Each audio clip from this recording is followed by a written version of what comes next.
Nesse campeonato, e em alguns outros, obviamente que se um time que ganhasse os 2 turnos, Taça Guanabara e Taça Rio, já seria proclamado campeão, óbvio. E por via de consequência, esse time obrigatoriamente teria maior somatório de pontos, claro. Mas havia outras 2 possibilidades para se descobrir o campeão. Que cada 2 clubes ganhassem um turno e um desses 2 clubes fizesse a maior pontuação. Então, esses 2 clubes jogariam a final com um desses 2 clubes levando uma vantagem de 1 ponto. Ou havia uma terceira possibilidade. Clubes diferentes ganhando os turnos e um terceiro time com um somatório maior do que esses 2. Muito bem. Por que eu falei isso? Porque como o primeiro turno já tinha ido para o saco, a Taça Guanabara era do Flamengo, para o Botafogo e para os demais, havia 2 possibilidades. Ou ganhar a Taça Rio, ou fazer o maior número de pontos. E no caso do Botafogo em específico, o Botafogo tinha um jogo na terceira rodada da Taça Rio contra o Flamengo. A rodada ela teve algumas alterações. O Botafogo abriu, na Taça Guanabara, o Botafogo abre jogando contra o América e depois pega o Nova Cidade. E na Taça Rio houve uma inversão. Começa contra o Nova Cidade e depois joga contra o América. Na terceira rodada, então, Botafogo e Flamengo. E por que esse jogo era tão importante, especificamente importante para o Botafogo? Porque como o Botafogo estava 1 ponto no somatório atrás do Flamengo, se o Botafogo perdesse para o Flamengo, a possibilidade de ganhar no somatório ficaria muito prejudicada. Então ele teria que ganhar o turno de qualquer jeito.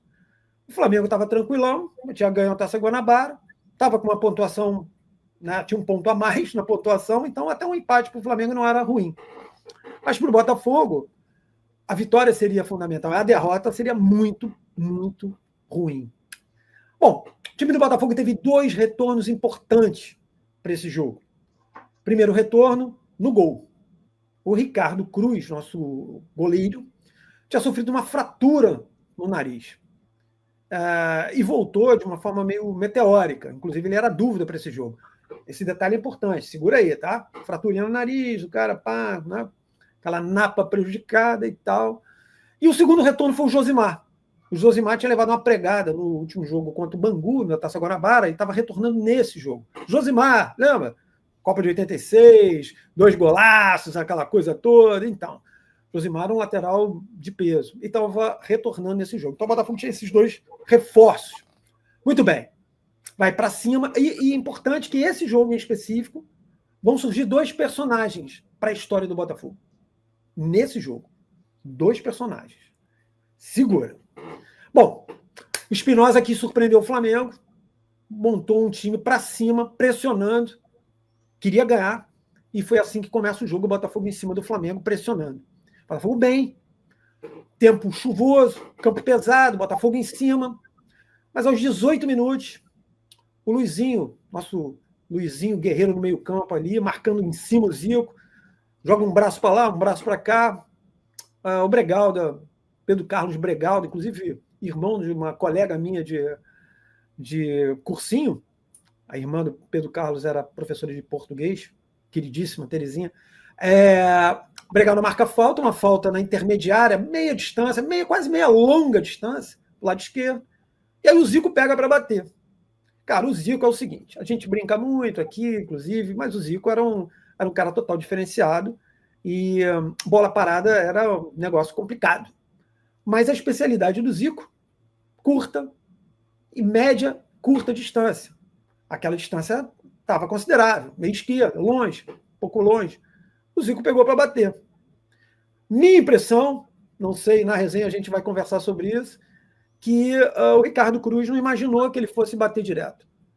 E montou uma barreirinha mequetrefe ali e tal, e de repente o Zico larga um pombo sem asa, que não era o estilo dele bater. O Zico batia colocado, meteu a famosa porrada, tiro seco. Lembra que eu falei que o Ricardo Cruz estava voltando de uma fratura do nariz? A bola estava vindo na direção da fuça do Ricardo Cruz. E ele, de repente, meio que se assusta, achou que a bola era uma assombração, sei lá. Acho que ele imaginou que a bola realmente, de fato, veio mais rápida do que ele imaginou, do que ele pensou. E ele não teve reação, foi um negócio, uma mistura aí de capoeira, kung fu, balé, alguma coisa tentando, e a bola vai direto, seca, seca. Eu queria só apresentar um detalhe para vocês.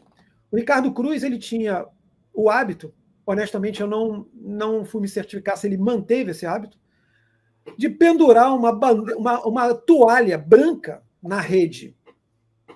O Zico, que é um cara que eu, brincadeiras à parte, eu admiro demais. O Zico foi um jogadoraço. O Zico sempre falou isso, que era um dos pontos que ele treinava bastante quando moleque era pendurar uma camisa no ângulo e ficar batendo falta ali. A gente que joga bola até, né, de forma amadora e tal, mas querendo melhorar, a gente fazia isso, né? Botava o tênis, botava não sei o quê para ficar chutando, imaginando um canto, um ângulo, né, para botar ali. Eu tenho para mim, se algum dia eu tiver essa oportunidade, eu vou perguntar ao Zico se ele se lembra. Ele pegou aquela toalha como referência, meu amigo, porque ele quase acerta a toalha. Um tiraço, acho que passa 2 dedos da toalha. Bom, 1-0 Flamengo. Toda a expressão de pressão que o Botafogo fez no início estava indo para o saco. O time sentiu. A realidade é essa. O Botafogo sentiu o golpe, estava jogando bem, o Flamengo começa a tomar meio que conta e pá, o Flamengo começa a tocar bola, a torcida, né, a torcida do Flamengo já começa a fazer uma graça, porque o Flamengo tinha sido campeão da Taça Guanabara, salvo engano, bi, tinha ganho a Taça Guanabara de 88, se eu não me engano. Muito bem.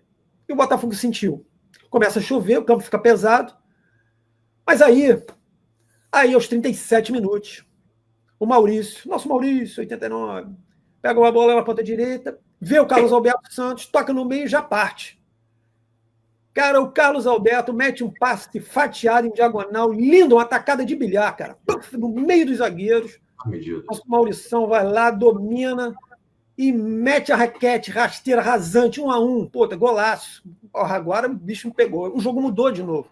Finzinho do primeiro tempo, o Botafogo em cima, vai para o intervalo. 1-1. Não é um resultado péssimo, mas não é. O Botafogo queria vitória mesmo. O time do Botafogo não era um time caracterizado por jogar em cima, mas nesse jogo caiu para dentro. Vem o segundo tempo, o Botafogo veio melhor ainda. O time do Flamengo atrás, o time do Flamengo tinha qualidade, muita qualidade, tinha Zico, Bebeto, Renato Laércio, que era um bom jogador, que depois jogou no Botafogo também, o Alcino estava bem, tinha uns caras, Leonardo, na lateral esquerda, o time do Flamengo era muito bom. E aí, cara, no mesmo cenário, Botafogo bem, porém, houve um erro importante na saída de bola do time do Botafogo, bola jogada na esquerda, e aí vem o chute do Renato Laércio, a bola bate no pé do Marquinhos chega junto com o Gotada, ela bate no pé do Marquinhos, dá a subida, vai rodando, e o Ricardo Cruz, ele, cara, eu não sei bem, eu acho que ele perdeu um pouquinho o tempo, quando ele tenta voltar para dar o tapa, ele nem acerta a bola, e ela morre dentro do gol. Bom, aí esse gol repetiu o cenário do primeiro tempo, o time do Flamengo passa realmente a controlar o jogo e a bola começa a bater e queimar no pé dos jogadores do Botafogo. E o tempo passando, e o Flamengo começa a espetar. Teve uma ótima chance de fazer o terceiro, um erro do Marquinhos de novo. Marquinhos não teve bem nesse jogo, lateral esquerdo. E aí, cara, o Flamengo faz o terceiro gol numa cobrança de escanteio. Bola jogada no interior da área, o Gotardo chega, tira de cabeça e o Alcindo faz um gol de perna esquerda. Na vida dele, ele fez 3 gols de perna esquerda, um na escola, o outro num coletivo, e esse. 3-1 Flamengo. Bom, a vaca já estava indo para o brejo, com seu sininho, que não é o sininho do Marcelo, não é aquele sininho bonito do Botafogo, né? Não é aquele não, aquele só entra em momentos especiais. Esse não, esse vem depois.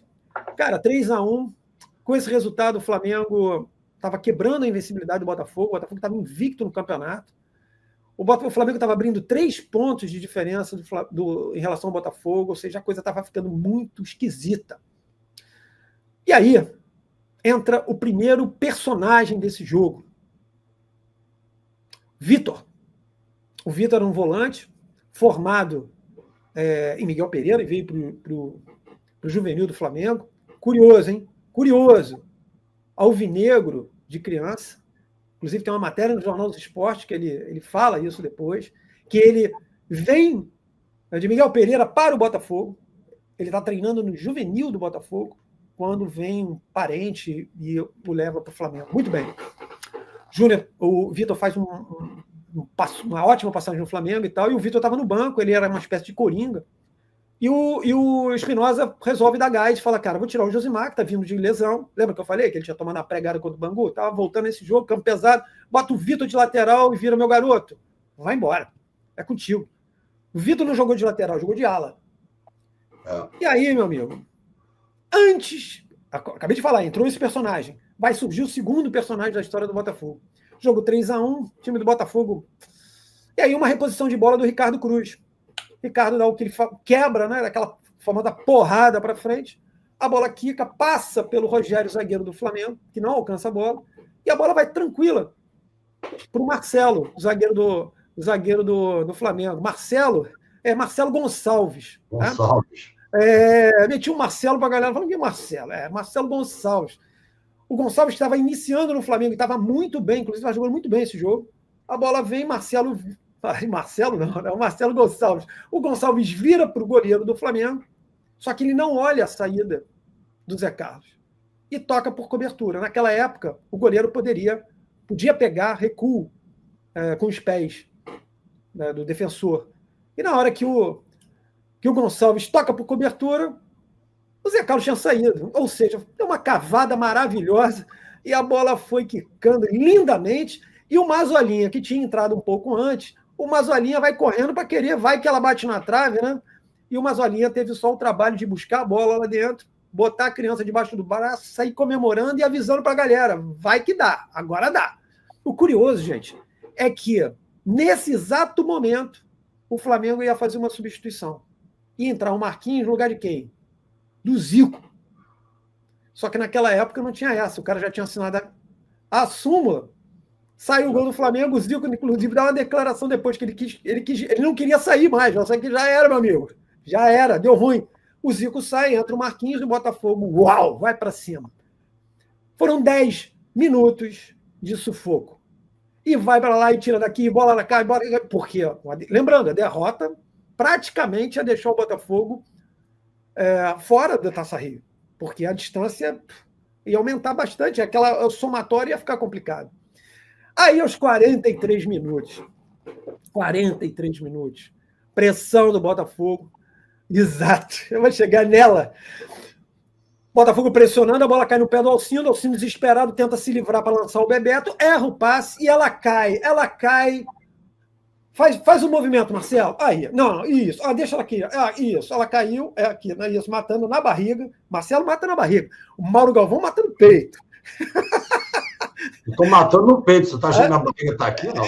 Tá aparecendo ali um pouco, mas tudo bem. Aí, Mauro Galvão mata a criança. Olha, cara, e dá um passe maravilhoso para quem? Para o segundo personagem, o Vitor. Lembra do Vitor? Formado em Miguel Pereira, veio treinar no Botafogo, depois se revelou no Flamengo. O Vitor parte, vindo de trás, deixando bem claro, bem de trás. Parte para cima, o goleiro do Flamengo, Zé Carlos, sai. O Jorginho vem que nem uma ambulância sem freio tentando a cobertura. Ele corta o Zé Carlos. No que corta o Zé Carlos, os gandulinhas já estão pulando. Os gandulinhas já estão na vibração. E eu tenho um registro para isso. O Narral lembrou o café, eu vou lembrar uma cerveja. Ele dribla o Zé Carlos sai patinando e vem o Jorginho, lembra? Jorginho Ambulância? Jorginho vem. O Vitor, com uma tranquilidade nipônica, só arruma o corpo. No que arruma o corpo, o Jorginho quase sai do Maracanã, porque sai pateando. E ele vira o corpo e só empurra com a perna direita, com o pé direito. A bola vai mansamente, mas suavemente para o gol. Os dois registros, além da comemoração dos gandulinhas e a comemoração extraordinária do banco de reservas que invade, porque aquele foi um gol vindo da alma, do Vitor. Paulinho Criciúma todo cheio de lama, pulando em cima dos caras. Esse registro, os torcedores, estava chovendo, muita gente já tinha metido o pé, ninguém largou o guarda-chuva, sentou no chão. O registro que eu queria fazer é que, da mesma forma que o Maurício, na hora do corte, ele está com as mãos assim, falando, calma, calma, calma. Eu estava bebendo cerveja com meu pai, eu estava com um copo de cerveja na mão, fazendo exatamente como o Maurício, calma, calma. A diferença é que na hora que sai o gol, o Maurício sai para comemorar com os amigos. No meu caso, quando saiu o gol, eu joguei o copo de cerveja para cima, ele bate no teto e eu saio correndo pela casa. O meu pai, em condições normais, eu tomaria um esporro. Mas como foi o gol do Botafogo, o gol do empate, meu pai saiu comemorando junto comigo. Esse gol, o Narral já teve a oportunidade de falar que foi um dos gols que ele mais vibrou na vida. Eu, o Marcelão também, eu possivelmente também. Esse gol foi um gol espetacular, extraordinário. E como o Zico, eu vou encerrar aqui esse joguinho, como o Zico bem lembrou, o gol do Gonçalves, que se tornaria um jogador icônico no Botafogo, esse Marcelo Gonçalves se tornaria o grande Gonçalves do Botafogo, né, que no ano seguinte ele se transfere para o Botafogo e se torna um dos maiores zagueiros da história do Botafogo Futebol e Regatas, né, um dos mais vitoriosos. Eu citei 2 personagens que se fizeram nesse jogo. Um personagem de maneira espontânea, que foi o Vitor, e o Gonçalves, que acabou fazendo um gol contra, que deixou o Botafogo vivo na disputa do campeonato. Fala aí, Marcelo. Só uma coisinha rápida. A gente foi para o Planalto do Chopp comemorar, né? Muito botafoguense. E aí, no final do jogo, depois do jogo, a torcida que estava assim, Victor! Isso é coisa linda, essa torcida do Botafogo com a sua criatividade. Então o Botafogo arranca esse empate, como eu falei no início do meu relato. O empate não era nem um grande resultado, o importante era vencer, o mais importante era não perder esse jogo, mas esse foi um empate com gosto de vitória, talvez um dos empates com gosto de vitória mais acentuados que o Botafogo já teve na sua história. Esse foi o primeiro relato, um Botafogo e Flamengo pela terceira rodada da Taça Rio. Botafogo no páreo. Ficou pertinho na Taça Guanabara. E aí, a rapaziada, esse jogo inflamou. Eu não tenho a menor dúvida, esse jogo inflamou. Os caras tiraram da alma. Né? Muita gente falaria do psicológico, né? Que o Botafogo estava sentindo o jogo quando o Flamengo fez o terceiro gol, o Botafogo foi buscar o resultado. Bom, essa tabela foi uma tabela madrasta para o Botafogo, porque houve algumas alterações, e o Botafogo, como muito bem lembrou, uma resenha que nós fizemos, muito bem lembrou o Marcelo, nas 6 primeiras rodadas da Taça Rio, o Botafogo já teria feito os 3 clássicos. Então o Botafogo tinha pego o Flamengo na terceira, pegou o Vasco na sequência, na 4ª rodada, e pegaria o Fluminense na 6ª. Enquanto que que tem um clube ali que fica ali perto um clube ali que fica ali na esquina entre a Lagoa, eles já pegariam uma sequência bem mais suave, inclusive com uma prática muito corriqueira de jogar no Maracanã, enquanto que o Botafogo tinha que... E uma dessas viagens, logo depois desse jogo contra o Flamengo, o Botafogo empata com o Vasco, e na sequência o Botafogo tinha, pela 5ª rodada, um jogo contra o Volta Redonda. E é esse jogo que eu vou falar rapidamente com vocês aqui. Por quê? O jogo contra o Volta Redonda é um jogo assim tão emblemático. Cara, esse foi um dos jogos também que eu mais comemorei. O resultado e a forma como esse resultado chegou. O time do Volta Redonda era um time que estava muito mal no campeonato, muito mal, mas não queria ser rebaixado de jeito nenhum, ainda mais porque Volta Redonda é uma cidade muito forte, tradicional, né? Desde 76, quando o Volta Redonda começa a participar do campeonato, ele sempre deu trabalho, jogar no Raulino sempre foi complicado, então se criou um clima bastante complicado, o Botafogo não podia mais tropeçar. Por mais que o empate com o Flamengo tenha sido heróico, o Botafogo seguia atrás do Flamengo na pontuação, e o Vasco liderava a Taça Rio. O Botafogo tinha empatado com o Vasco, ou seja, os caras estavam meio que abrindo. Então o Botafogo não podia escorregar mais. Então era um jogo muito importante. O jogo começa tenso, o Botafogo precisando da vitória. O Botafogo nesse jogo, curioso lembrar, eu citei no jogo contra o Flamengo o surgimento desse personagem Vitor. A partir desse jogo contra o Flamengo, o Vitor passou a fazer parte do time titular do Botafogo. Porque, como ele era versátil, o Botafogo jogava numa formação aqui interessante, jogava com 2 chamados médio volante, que era Carlos Alberto Santos e Luizinho. Eles não eram cabeças de área, eram jogadores com qualidade meia. Né? Então ele saiu. Luizinho, inclusive, foi jogador de futebol de salão, jogou no Magnata e tal, era um cara que tinha uma habilidade legal, só que no futebol de campo ele passou a jogar numa função mais de guerra mesmo. Né? E o Carlos Alberto é um cara mais estilista, mas os dois jogavam mais plantadões, iam na boa, Não era aqueles caras simplesmente carregadores de piano. Então o Vitor tinha essa característica. Só que o Vitor era mais versátil. O Vitor jogou, como no próprio jogo contra o Flamengo no 3-3, entrou como lateral, um ala direita, né? Muito bem. Só que a partir desse jogo contra o Flamengo, o que acontece? O Luizinho toma o 3º cartão amarelo nesse jogo contra o Flamengo, e no jogo contra o Vasco, o Vitor entra e joga de titular no lugar do Luizinho. Ou seja, não saiu. No jogo contra o Volta Redonda, o Espinosa ficou olhando o Vitor e falou, cara, não dá para tirar esse cara, não. E o Botafogo estava com um problema no comando de ataque. O Botafogo não conseguia se acertar com o centroavante. Começa o campeonato com o Edilson, que era um menino que veio do Colorado, veio para a base do Botafogo. Aí tinha um uruguaio, Varela, que, com perdão da má palavra, realmente era um negócio complicado, um jogador que foi colocado por um empresário, o currículo dele era qualquer nota. Enfim, o Botafogo contrata o Milton Cruz, que era um atacante formado no São Paulo, teve passagem no futebol mexicano. O Milton Cruz era um bom atacante e tal, mas houve tentativas como titular, mas a coisa não funcionava, e o Espinosa virou e falou, cara, eu não tenho como tirar o Vitor. Vou fazer um teste no coletivo para o jogo contra o Volta Redonda. Eu vou botar o Criciúma, vamos ver o que acontece. E coloca Paulinho Criciúma de centroavante. O Luizinho volta, cumpriu suspensão contra o Vasco, e o Vitor é mantido. O coletivo deu bom. Paulinho Criciúma se sentiu bem, falou, professor, estou de boa aqui.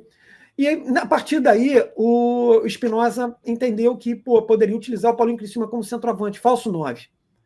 Então o Botafogo, que a princípio jogava no 4-3-3, com Carlos Alberto Santos, Luizinho, e Paulinho Criciúma como ponta de lança, chegando no centroavante, Maurício Alberto de um lado, Gustavo Alberto do outro, né, e o Milton Cruz, o Botafogo passou a jogar em tese, num 4-3-3/4-4-2, porque o Vitor passou a fazer parte desse meio campo, e o Paulinho Criciúma se mexendo, mas às vezes o Criciúma dava uma chegada, tanto que, não é por acaso, que todos os volantes do Botafogo fizeram gols.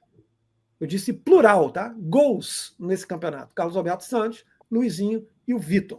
O Vitor ia fazer mais, além desse gol contra o Flamengo que a gente lembrou aqui. Bom, então, Espinosa achou o time. E vai com essa formação no jogo contra o Volta Redonda. Jogo complicado, jogo duro. Mas no primeiro tempo, esse Vitor, no meio, recebe uma bola, vê o Maurício pelo meio, dá um passe maravilhoso por cima. Cobertura, lindo passe. Maurício domina, o goleiro Roberto Denis, eu acho, que se fosse um narrador, chamaria de pênis, né? Porque lembra que teve aquele reserva do Rogério Ceni, mas enfim. O cara sai e o Maurício teve muita presença de espírito, muita técnica, ele vira o corpo, toca meio que por cobertura, chapadão, gol muito bonito, 1-0 Botafogo. Bem, o segundo tempo, o resultado tá legal, o resultado tá bom, tá arrumado, mas o jogo estava muito complicado, porque apesar do time do Volta Redonda ser um time com algumas limitações, ele tinha uma dupla de zaga que era muito estilosa, tinha muito estilo para meter a porrada, que eram Edson Moita e Roberto Silva, uma dupla realmente bastante efervescente. Reza a lenda, não posso garantir, que o apelido Moita é porque ele metia porrada nos caras e ia se esconder no mato e ficava lá na moita. E aí se tornou o Edson Moita. Os dois baixando o pau, a coisa estava feia. E para piorar, o Volta Redonda empata com Marquinhos, final do Botafogo. 1-1. Pô, tensão novamente. Temos tensão de novo. Não dá, tem que ganhar o jogo. E o jogo amarrado, e está terminando, e vai acabar. O Botafogo na pressão e cornes. Escanteio aos 45 minutos do segundo tempo. Todo mundo na área. O Marquinhos, o córner é pelo lado direito. Marquinhos vai bater com o pé trocado, que é uma expressão bastante comum, vai bater de canhota, bate fechadão. Eu não sei se foi o Edson Moita, se foi o Roberto Silva, eu não sei. Eu sei que o malandro tenta subir de cabeça, só raspa, joga a bola em cima do goleiro, o goleiro se assusta, rebate, e o Carlos Alberto Santos, que tinha machucado o braço, entra de cabeça. Faz aí, Marcelo, você que é o exímio cabeceador. É porque a dele não foi assim. A dele não foi assim, não. Dele foi, foi boneco do posto, isso. É. Emulação do posto. Queixo no pescoço, queixo no peito. Exato, é muita técnica, Marcelo. Olha lá, isso aí. Quase que ele fez agora, quase engoliu o cigarro. Mas quando ele cabeceia, ele sai comemorando, e o mais legal, com o braço encostado, que nem eu, amigo. Vocês que não viram o episódio passado, isso aqui não é estilo, isso aqui não é uma faixa preta mais, não. É um negócio de ilustração no ombro, tabaco, né, que foi lá atrás. E Carlos Alberto Santos sai comemorando, sem levantar o braço direito, evidentemente, e dando a vitória ao Botafogo, uma vitória fundamental, gente. Fundamental para a nossa conquista de 89. Vou agora passar a bola para o nosso. Vamos voltar no tempo. Vamos agora. Não vamos voltar, vamos adiantar, né? Vamos adiantar, lançar o tempo e vamos chegar para uma partida excepcional. Uma partida que poderia ter sido mais excepcional, né, Nahal? Conta pra gente aí. Isso aí. Estou voltando agora para falar da última rodada da Taça Rio. Botafogo chega no último jogo contra o Bangu, no dia 10 de junho, contra o Bangu, num sábado. O jogo foi às 18h30 e passou ao vivo na TV Manchete, que tinha os direitos, e também na Globo, que a Globo comprou da Manchete os direitos para passar as finais da Taça Rio e do estadual também. E esse jogo foi um jogo nervoso, porque a torcida do Botafogo, querendo o título, bastava vencer. Botafogo vencendo seria o campeão do retorno da Taça Rio, né, o segundo turno, estaria na final e também com a vantagem, né? Com a vantagem de jogar por resultados iguais na final. Pô, tá com a faca e o queijo na mão. Torcedor do Botafogo enche o Maracanã, né? Todo o Brasil acompanhando pela televisão, e o jogo começa tenso, jogo nervoso. Botafogo tem chances, mas as bolas passam rente ao travessão, né? Logo no início, aos 4 minutos, o Paulinho Criciúma deixou a bola escapulir, quase ali na área, meio que escapuliu, aí foi para a linha de fundo, ainda pegou a bola, mas perdeu uma chance e domina aquela bola, estaria ali em cima. Então o jogo foi ficando nervoso. Logo depois, ainda no primeiro tempo, houve a fratura do jogador da tíbia do Jefferson, numa dividida com o Edson Souza, do Bangu. O Jefferson quebrou a tíbia, fraturou a tíbia, né? Isso também abalou um pouco os jogadores do Botafogo. E foi um jogo assim, aquele jogo que a gente sabe como é que às vezes vai acontecendo, né? Um time é muito superior que o outro, tem tudo para ganhar, e o jogo vai ficando naquele 0x0, naquele 0x0, naquele 0x0, e Botafogo teve chance, como eu falei, bolas rente ali à trave, o Luizinho chutou, o Gustavo também, né? Mas termina o primeiro tempo. No primeiro tempo ainda o Bangu teve uma chance com o Macula, mas o Ricardo Cruz botou para escanteio, única chance que o Bangu teve, já quase no final do primeiro tempo. E aí vem o segundo tempo, né? Lembrando que o técnico do Bangu é o Didi, né? O nosso grande Didi, melhor jogador da Copa de 58, né? O Didi, o técnico do Bangu, ele arrumou o Bangu bem fechadinho. O Bangu está bem fechado, né? E o Botafogo lá batendo, não estava conseguindo. Ainda nervosismo vindo no segundo tempo, cruzando, bola alta, jogando bola alta na área. O goleiro do Bangu, o Palmieri, ele tem 2 metros de altura. Então jogava a bola, ele pegava a bola. Várias bolas cruzadas na área.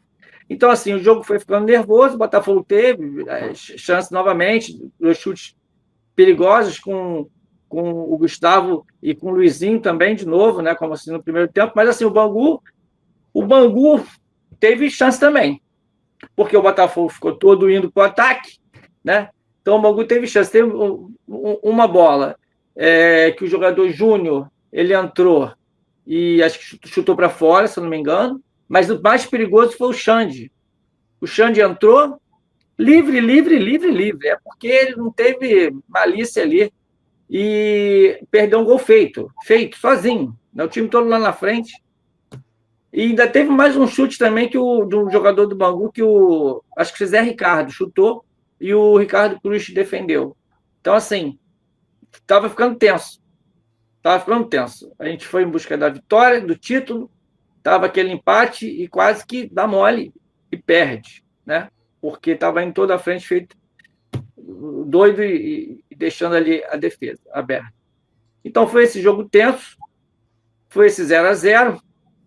O Botafogo não conseguiu fazer o gol, a torcida ficou, né, um pouco aquela sensação, não chega a ser uma decepção, apreensivo. Por quê? Porque ainda tinha chance de ser campeão. Esse jogo foi no sábado. No domingo, jogaria Flamengo e Vasco. Eu disse jogaria, né?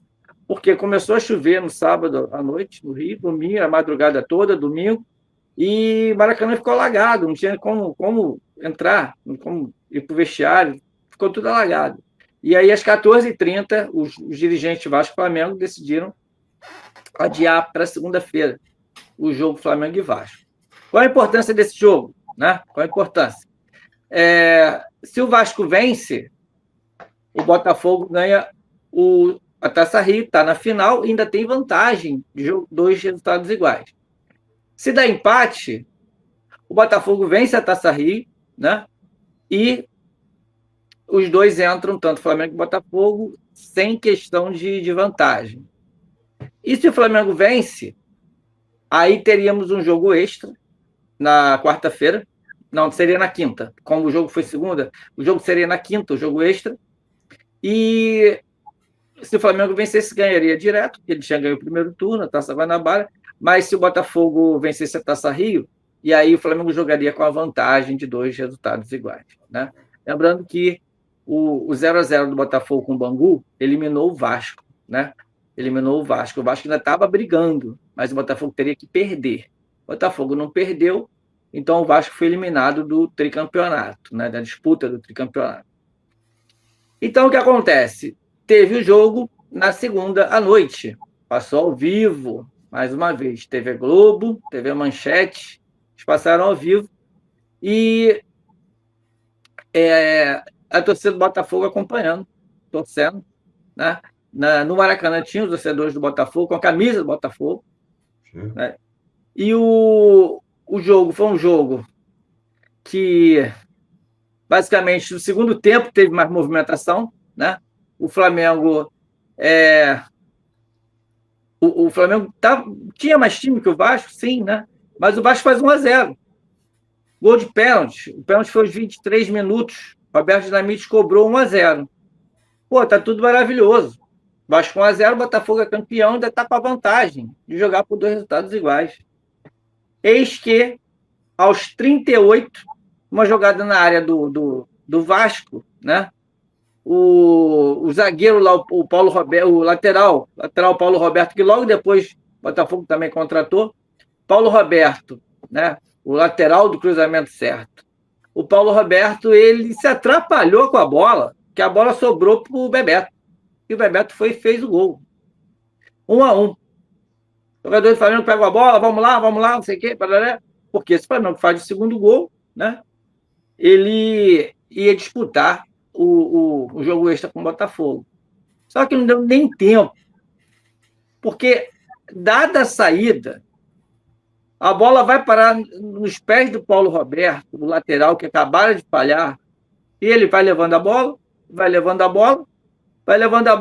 e de fora da área ali, já ainda um pouco mais de intermediário, ali dá um chutaço, mas uma bomba. A bola quica próximo ao goleiro Zé Carlos do Flamengo e entra. E é o 2-1 do Vasco, né? E que se manteve, e aí o Botafogo é campeão da Taça Rio, do segundo turno. E detalhe maior, com a vantagem de 2 resultados iguais. E aí nós vamos para as finais com o Flamengo, né? Enfrentar o Flamengo